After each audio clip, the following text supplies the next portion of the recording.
ଧମକି ଦଉଛି ମୁଁ ତୁମର।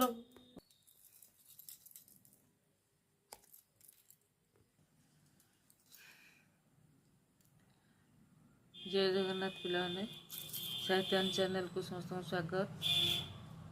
बहुत दिन विरति पर पुणी आज क्लास आज पढ़ा पंचसख्या साहित्य बलराम दास दांडी रामायण रे जो थिला चित्र वर्णना चातुरी तापर वर्णना चातुरी पर्यंत पढ़ी गला क्लास रे आज पढ़ा भाषा प्रयोग चातुरी। दांडी रामायण भाषा अति सरल सहज और सर्वजनबोध्य। यही ग्रंथ को अध्ययन कले जना जाए जे सारला दास भली बलराम दास मध्य लोककथित भाषा रे याकू रचना करछन्ति। सारला दास पंचदश शताब्दी रे प्रथम करी जतलो ओडिया भाषा रे एते बड़ काव्य कोणार्क तैयारी कले से लोककथित भाषा को गुरुत्व देथिले। कारण सेते बळे साधारणतः समाज रे शिक्षित व्यक्ति संख्या कम थिला।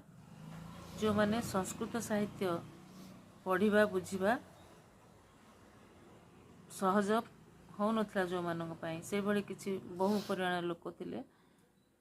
अल्प संख्यक थिले ब्राह्मण समाज रो लोक माने जो माने कि संस्कृत रचना पुराण शास्त्र ए सब को पाठ करथिले एवं ताकू वर्णना करथिले। साधारण लोक ताकू शुणुथिले। तेणु सारला दास को अनुसरण करी बलराम दास मध्य लोककथित भाषा को गुरुत्व देथिले। महाकाव्य महाभारत और दांडी रामायण रचना काल मध्य मात्र 50 रु 100 वर्षर तफात थिबा गवेषक माने मत दियंती। तेणु ए दृष्टि सारला महाभारतर भाषा अपेक्षा दांडी रामायण भाषा अधिक मार्जित और समृद्ध मध्य। तथापि एथिरे अनेक प्राचीन लोककथा ग्राम्य शब्द लोककथित ग्राम्य शब्द व्यवहार करा जायथिबा देखिବାକୁ मिले। अहंता अनुव्रते अनर्गल अपछरा अगुली बयस तिपलिष्ठी तांबोल तियारी बखाणिले उभारिले मयाण मेपटना धातिकारे एभली बहुत गुड़िए भाषा व्यवहार होइछि। जो भाषा गुड़िक कि महाभारतर भाषा अपेक्षा आउ टिके उन्नत एवं मार्जित मध्य समाज रे व्यवहृत होता भाषा। जदि देखिबा यार व्याकरणगत आलोचना जदि आम देखिबा व्याकरणगत कौन या भितर रही सूचना सेमती दांडी रामायण रे प्रथमा विभक्ति बहुवचन चिन्ह रूपे पद शेष ए व्यवहार होता देखाई। जमती कि देवताए कथाए प्रजाए एभली द्वितीय विभक्तिर चिन्ह रूपे त शब्दर शेषरे त प्रत्यय व्यवहार होती। आंभंत देवांत परकांत परजांत ताहांत तुम्भंत एभली। चतुर्थ द्वितीय विभक्ति रे केतक स्थान रे कई प्रत्यय जोग कराई। जमती आंभ कई लंका कई मंच कई एभली विभक्तिर प्रयोग होइछि। क्रियार मध्य प्रयोग रे देखिବାକୁ मिलिछि। निमित्तार्थे ते प्रत्यय छाड़ीते शुणीते आ अन्य केतक स्थल रे निमित्तार्थे त प्रत्यय करा जायथिबा देखाछि। जमती कहित करित कवि केतक स्थान रे क आ स प्रत्यय स्वार्थरे व्यवहार करथिबा देखिବାକୁ मिले। जमती करिबाक देखिबाक शुणिबाक कहसी शुणसी एभली अनेक भाषातात्विक वैशिष्ट्य देखिବାକୁ मिले जगमोहन रामायण रे। ये तो गला व्याकरण भित्तिक आलोचना। तापर देखिबा केते गुडी उपाख्यानर व्यवहार दांडी रामायण कराइछि जहा मूल संस्कृत रामायण रे नाही। बलराम दास स्वरचित ग्रंथ रे निजर स्वातंत्र्यता को प्रदर्शन करचंती। जो नूतन उपाख्यान गुड़िक संयुक्त करी जेमिति महाभारत रे अनेक गुड़िए आख्यान उपाख्यान प्रवचन व्यवहार होइछि सेमिति एथिरे मध्य देखिବାକୁ मिले। सेथिपाई मूल संस्कृत रामायण ठारू बलराम दास रामायण स्वतंत्र जना पड़े। जमतीक ऋष्यशृंग जन्म वृत्तांत, गंगा जन्म वृत्तांत, अहल्या उद्धार, सत्यव्रत उपाख्यान, गालव उपाख्यान, बायास उपाख्यान इत्यादि एगुड़िक सब गोटे गोटे किंबदंती गोटे गोटे गल्प आख्यान भाग को लेकर रचित। तापर देखिबा धर्म विश्वास। कविंकर धर्म विश्वास कौन थिला? जनसमाजर धर्म विश्वास उपरे कवि आलोकपात करछन्ति। तत्कालीन समय मानव जीवन सर्वश्रेष्ठ संबल एवं मनुष्य धर्मर प्राधान्य को उपलब्धि करी नीति और आदर्श भ्रष्ट हेबाकू मनीष भय करथिला। सबुबेले ता मनरे धर्म विश्वास थिबारु कौनसी प्रकार नीतिभ्रष्ट कार्य करिया पई से पश्चातपद होउथिला। आउ धर्म कार्य करिवाटा ता जीवनर थिला अन्यतम प्रमुख कार्य। सेथिपई से बाछि नेथिला विभिन्न तीर्थ क्षेत्र गुड़िकू, जोंठारे तार विश्वास थिला जे से तीर्थ क्षेत्र रे जाई पहुँची पुण्य अर्जन कले अशेष पुण्य मिले एवं जेते पाप अच्छी जीवनर से पाप सबू मोचन हो जाए। तेणु कवि यही प्रसंग रे एवं साधारण जनतांकर जो विश्वास रही से विश्वास को आउ दृढ़ीभूत करने विभिन्न तीर्थर महात्म्य संपर्क में वर्णना करछन्ति। जेमती कि विश्वामित्र ऋषि विश्वामित्र मुखर श्रीराम गंगांकर महात्म्य श्रवण कराइछन्ति। सगर वंशर मुक्ति, गंगा नदी उत्पत्ति, चक्रीघाट कथा कहिछन्ति। चक्रीघाट रे स्नान सारी कपिल को दर्शन कले स्वर्ग प्राप्ति बोली वर्णना करा जायछि। गया क्षेत्र में पितृपुरुष को पिंडदान कले से स्वर्ग प्राप्ति करती बोली समाज गोटे विश्वास अच्छी। एवं चली प्रसंग क्रमे कवि वनवास काल में माँ सीता हाथ में दशरथ उद्देश्य केमती बाली पिंडदान करते। दशरथ ता निज हाथाहाथी ग्रहण करिया फल स्वर्ग प्राप्त कले से विषय में वर्णित होइछि। तेणु धर्म विश्वास दृष्टि देखा गले बलराम दासंकर जो वर्णना ताहा अत्यंत उच्चकोटीर होइछि। यह सहित देखिबा जगन्नाथंकर महात्मा। दांडी रामायण रे जगन्नाथंकर वर्णना अति सुंदर भाव करा जायछि। कारण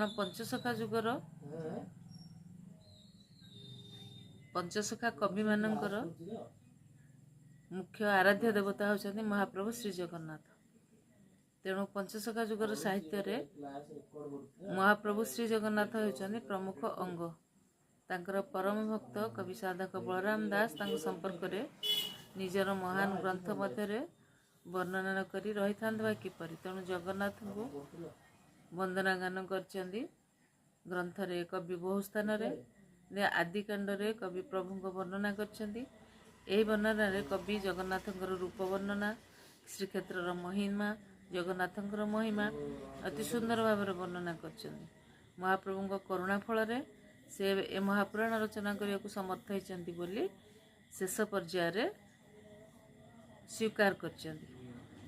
सेमती लंका कांड रे शेष रे जगन्नाथंकर वंदना गान करछन्ती, भक्ति नैवेद्य अर्पण करछन्ती। जगन्नाथं को मुख्यतः से प्रमुख देवता भाव रे ग्रहण करछन्ती। से माने थिले जगन्नाथंकर उपासक, जोथिपाई कि से माने निजर संज्ञा परिवर्तन कर दास बा सेवक भाव रे परिचय देथिले लोक समाज रे से माने होचन्ती दास, जगन्नाथंकर दासानुदास। से अनुक्रमे बलराम दास दांडी रामायण रे मध्य स्वरचित ग्रंथ रे श्री जगन्नाथंकर महिमा को अति सुंदर भाव रे वर्णना करछन्ती।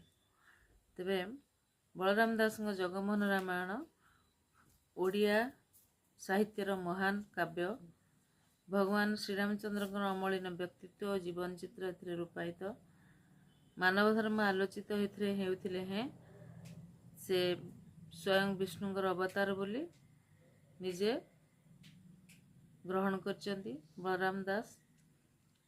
ଶ୍ରୀ ଜଗନ୍ନାଥ ଶ୍ରୀକୃଷ୍ଣ ଏବଂ ଶ୍ରୀରାମଚନ୍ଦ୍ରଙ୍କ ମଧ୍ୟରେ ବଳରାମ ଦାସ ଅଭେଦ କଳ୍ପନା କରିଛନ୍ତି।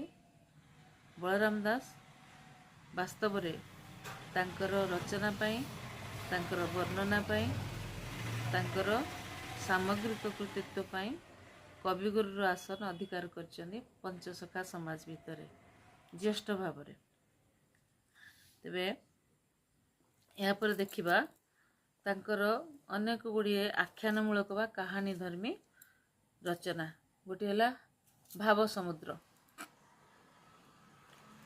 ବଳରାମ ଦାସଙ୍କ ବିରଚିତ ଭାବ ସମୁଦ୍ର ଗ୍ରନ୍ଥଟି ଏକ ବିମଳ ଭକ୍ତି ରସାତ୍ମକ କାବ୍ୟଗ୍ରନ୍ଥ। ଭକ୍ତ ଓ ଭଗବାନଙ୍କର ଅଭେଦ ସମ୍ପର୍କ ସମ୍ବନ୍ଧରେ 748ଟି ପଦ ମଧ୍ୟରେ ଏହି ଗ୍ରନ୍ଥରେ ବର୍ଣ୍ଣନା କରାଯାଇଛି। ଏଥିରେ ତାଙ୍କର ନିଜର ଅଙ୍ଗେ ନିଭା ଗୋଟେ ମନୋଜ୍ଞ କାହାଣୀ ସେ ସଂଯୋଜନା କରିଛନ୍ତି। ଥରେ ରଥଯାତ୍ରା ସମୟରେ ଜଗନ୍ନାଥଙ୍କ ନନ୍ଦିଘୋଷ ରଥ ଉପରକୁ ବଳରାମ ଦାସ ଯିବାକୁ ଚେଷ୍ଟା କରୁଥିବା ସମୟରେ ରାଜାଙ୍କର ସେବକଗଣ ତାଙ୍କୁ ଏ କାର୍ଯ୍ୟରୁ ନିବୃତ୍ତ କରିଥିଲେ, ତାଙ୍କୁ ହାବଡ଼ା ମାଡ଼ିକି ତଡ଼ି ଦେଇଥିଲେ। ଏଠି ଯେଉଁ ଅପମାନରେ ସେ ବ୍ୟଥିତ ହୋଇ ବାଙ୍କି ମୁହାଣରେ ବସି ସେଠାରୁ ଚାଲିଗଲେ। ବାଙ୍କି ମୁହାଣରେ ବସିକି ଧ୍ୟାନ କଲେ ଭଗବାନଙ୍କୁ ଏବଂ ସେଠି 3ଟି ରଥ ନିର୍ମାଣ କରି ଜଗନ୍ନାଥଙ୍କୁ ସେଠି ଆବାହନ କଲେ। ତାଙ୍କର ଆକୁଳ ନିବେଦନ ଶୁଣି ପ୍ରଭୁ ଗୋଟିଏ ବଡ଼ ଭକ୍ତର ଏଭଳି ଅପମାନ ସହ୍ୟ କରିପାରିନଥିଲେ। ଫଳରେ ସେ ସେଇ ରଥ ଉପରେ ଯାଇକରି ବିରାଜମାନ ହେଲେ ଏବଂ ଏଇ ରଥ ଆଉ ଗଡ଼ିଲା ନାହିଁ। ବଡ଼ଦାଣ୍ଡରେ ରଥ ଆଉ ଗଡ଼ିଲା ନାହିଁ। ବାଲି ରଥରେ ଯାଇକରି ବିଜେ ହୋଇଗଲେ।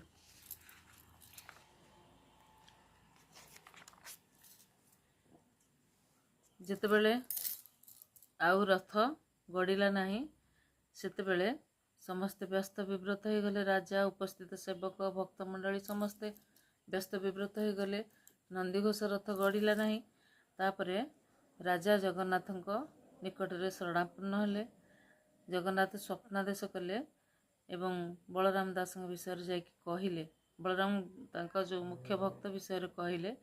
ତାପରେ ବଳରାମ ଦାସଙ୍କ ନିକଟକୁ ଯାଇକି ତାଙ୍କୁ କ୍ଷମା ପ୍ରାର୍ଥନା କରିବାରୁ ପୁଣି ବଡ଼ଦାଣ୍ଡରେ ରଥ ଗଡ଼ିଲା। ଏଇଟା ହେଉଛି ତାଙ୍କର ଅଙ୍ଗେ ନିଭା ଗୋଟିଏ କାହାଣୀ। ଏମିତି କପୋଳ କଳ୍ପିତ କାହାଣୀ ନୁହେଁ। ତେଣୁ ଯେହେତୁ ଭାବ ଓ ଭକ୍ତିର ସମୁଦ୍ର ତୁଲ୍ୟ ଏଇ ରସ ଭରା କାହାଣୀ ବା ଯେଉଁ ଘଟଣାଟି ରହିଛି, ସେଥିପାଇଁ ଆଉ ଏଥିରେ ଭକ୍ତର ବିଜୟ ହେଇଛି, ସେଥିପାଇଁ ଏହି ଗ୍ରନ୍ଥଟିର ନାମ ସେ ଭାବ ସମୁଦ୍ର ବୋଲି ରଖିଛନ୍ତି। ଭକ୍ତର ଭଗବାନଙ୍କ ପ୍ରତି ଯେଉଁ ଅଚଳା ଭକ୍ତି, ଯେଉଁ ନିଷ୍ଠା, ତା'ର ଯେଉଁ ନିରଳସ ଅଭିବ୍ୟକ୍ତି এই କାବ୍ୟ ଗ୍ରନ୍ଥଟିକୁ ଚିତ୍ତାକର୍ଷକ କରିଛି।